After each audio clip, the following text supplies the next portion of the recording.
माना कि डर है, मान लो कि डर है, लेकिन डर को किनारे रखो और उठो।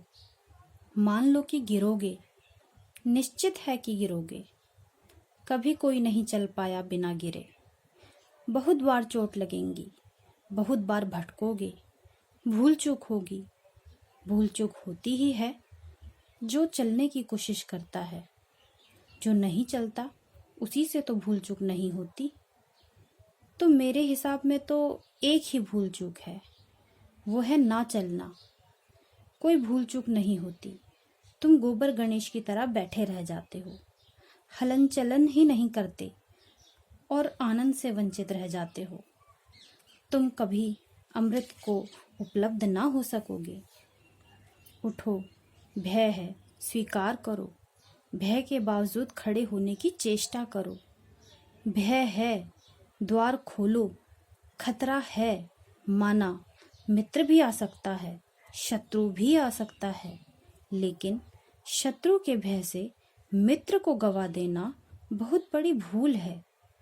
आंधी तूफानों के डर से घर के भीतर बंद होकर जी लेना तो जैसे जिए ही नहीं, कब्र में ही रहे और मर गए।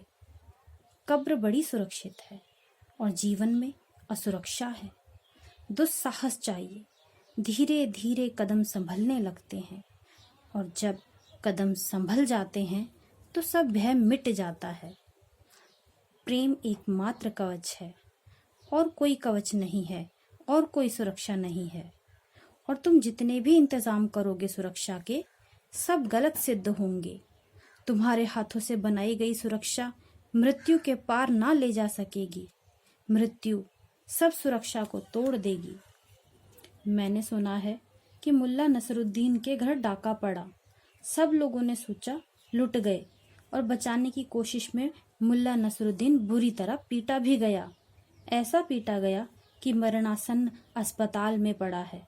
जरा सा होश आया तो उसने अपनी पत्नी के नाम पत्र लिखा जो दूसरे गांव गई थी, और लिखा, घबराना मत। संयोग और सौभाग्य की बात समझो कि एक ही दिन पहले सब बैंक में सेफ डिपॉजिट में जमा करवा दिया था।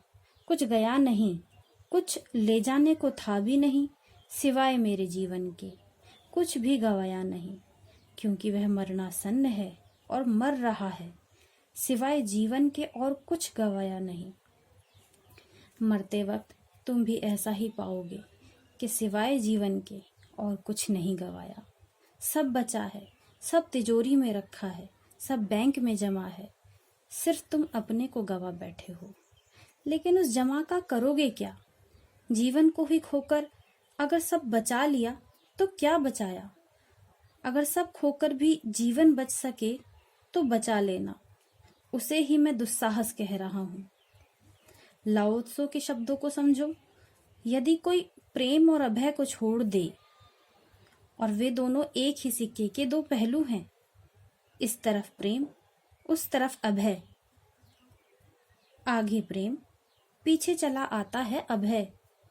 यदि कोई प्रेम और अभय को छोड़ दे, कोई मिताचार और आरक्षित शक्ति को छोड़ दे, कोई पीछा चलना छोड़कर आगे दौड़ जाए, तो उसका विनाश सुनिश्चित है।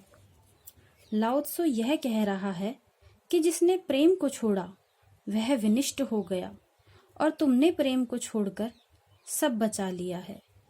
तुमने अपनी होशियारी में प्रेम को छोड़कर सब बचा लिया है। तुम अपनी होशियारी में सब गवा बैठे हो। जिसने प्रेम को छोड़ा उसका विनाश सुनिश्चित है, क्योंकि उससे जीवन का भोजन ही मिलना बंद हो गया।